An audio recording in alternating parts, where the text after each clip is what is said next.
Well, I promised all of you I would have a lecture on Git. Git is a source code control system. It's not the first nor the only source code control system out there. Source code control is a matter of keeping documents in some sort of order so that you can build a final product. Git brings to the table a number of things that it does really well. The first of those is that it is distributed. When you get a copy of a Git repository, you have the entire repository on your machine, so that each person that has it has all the capabilities and all the information that they need to work independently of talking to anyone else. It also works really well with not just text files, but binary files. Certainly a lot of systems that were used for Git, or not for Git, but for source code control in the past, worked very poorly, if at all, with binary files like images. So it is really useful, and being really useful, it is used more than any other source code control system in existence today. It has basically completely changed the world of source code control. Some other folks like Microsoft have had their own source code control systems and switched over to Git even though they had one of their own, because Git is that much better. There are some large businesses that have been built around it. Like we're going to talk about GitHub, which is one of the biggest ones. It's now owned by Microsoft. GitLab is another one that is a profitable large business. And they add some things to Git, but basically under the covers, there is this system for source code control.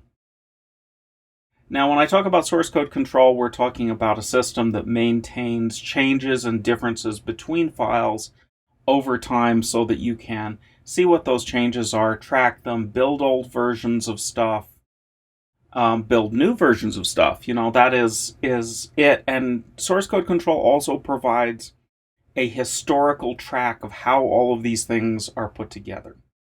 The way that it works in Git is it is a directed acyclic graph, and that graph is the set of commits and branches that you are building over time.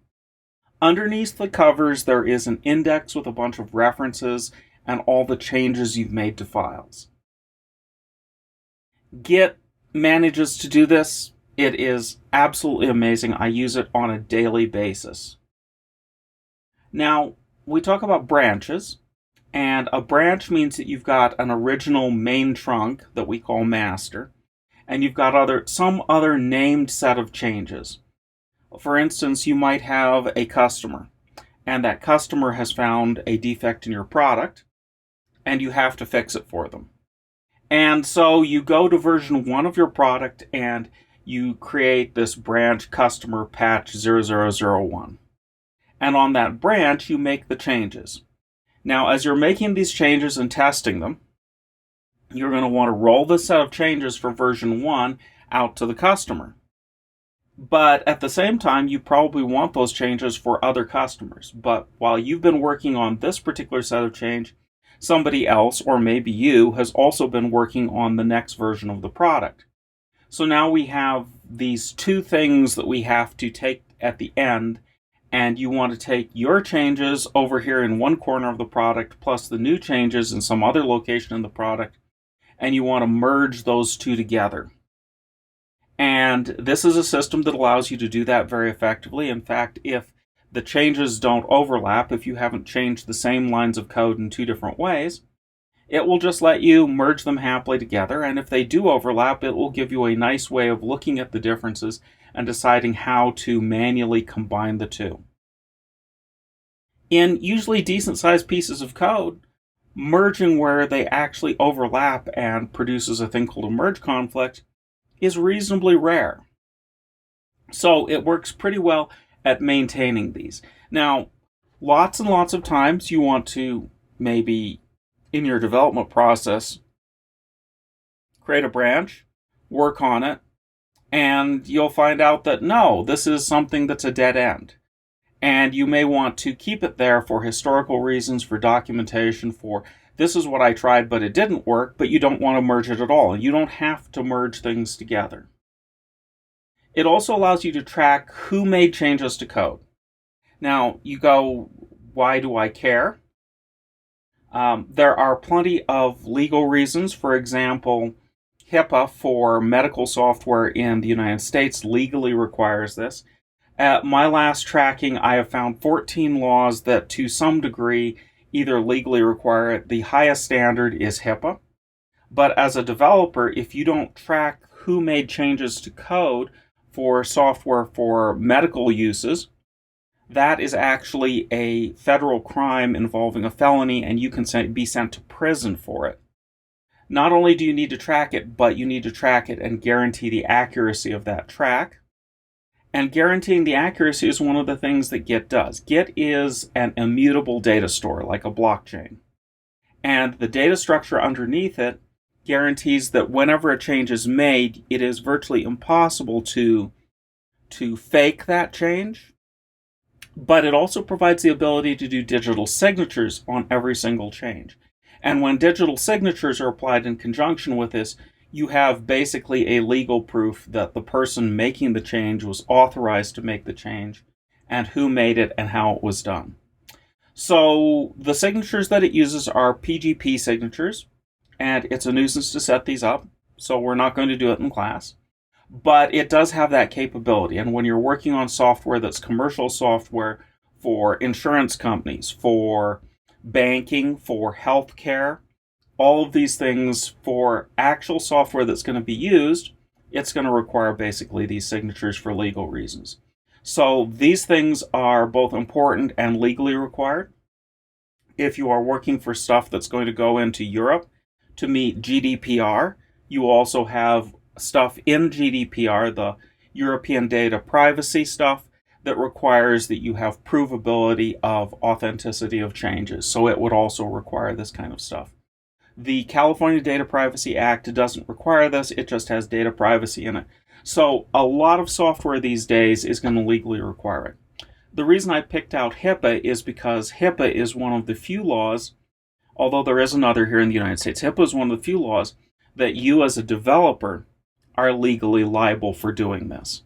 Usually it is the business, not you as the developer. But if you don't follow this for something that goes into medical stuff, and it gets found out, you, the developer, can be sued, and it is a felony, and you can actually go to jail for not doing this. So this is a big-time legal requirement.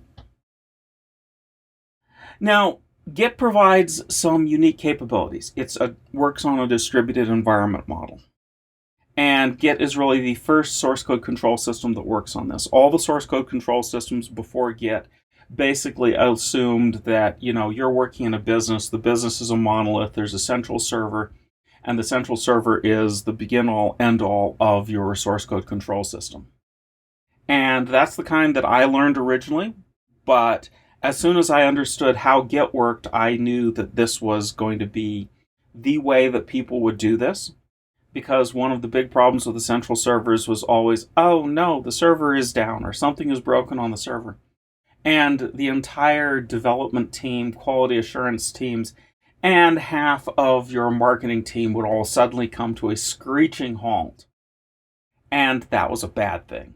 With Git, you're really only dependent on what's on your computer and Git, and once in a while, if you want to send stuff to a central server like GitHub or GitLab, you do a push, but you don't have to do the push right away, and you can do the push tomorrow. And also these big businesses that are doing this,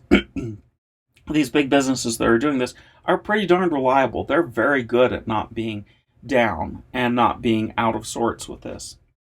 So they are far better at managing their stuff than an individual business managing some sort of source code repository. A little bit of the history of Git.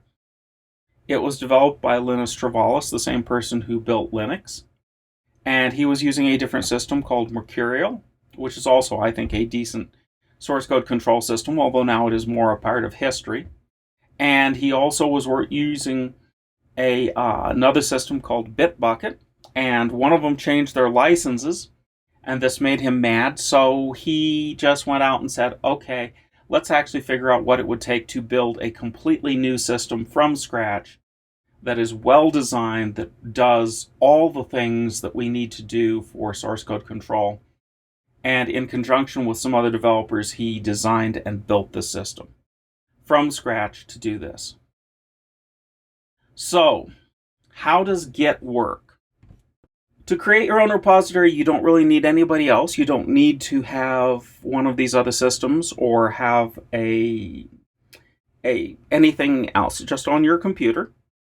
Okay, you need a copy of Git installed.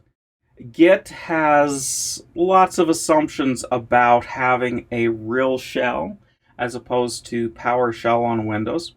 So if you go to Windows and install it, and I've put a link in there for that, you get MinGW, which has nice things like bash and diff and stuff like that. So you get kind of a good chunk of what is in Linux the instant you install Git. And that's for Windows. For a Mac, there is a nice installation tutorial there that I've got a link to. But chances are, if you have a modern version of Mac and you have installed Xcode, you already have a copy of Git installed on your system. You don't have to do anything. And Xcode is Mac's development environment for their desktop and doing iOS applications. But you may want a newer version of Git than the one that installs in Xcode. Their version is a little bit dated. You can use brew on a Macintosh to do brew install Git, and you get quite a bit newer version. I don't know that that's going to make a difference to a lot of people, but sometimes, you do need the newer version. Now, when you go to do this, let's create one called sample01.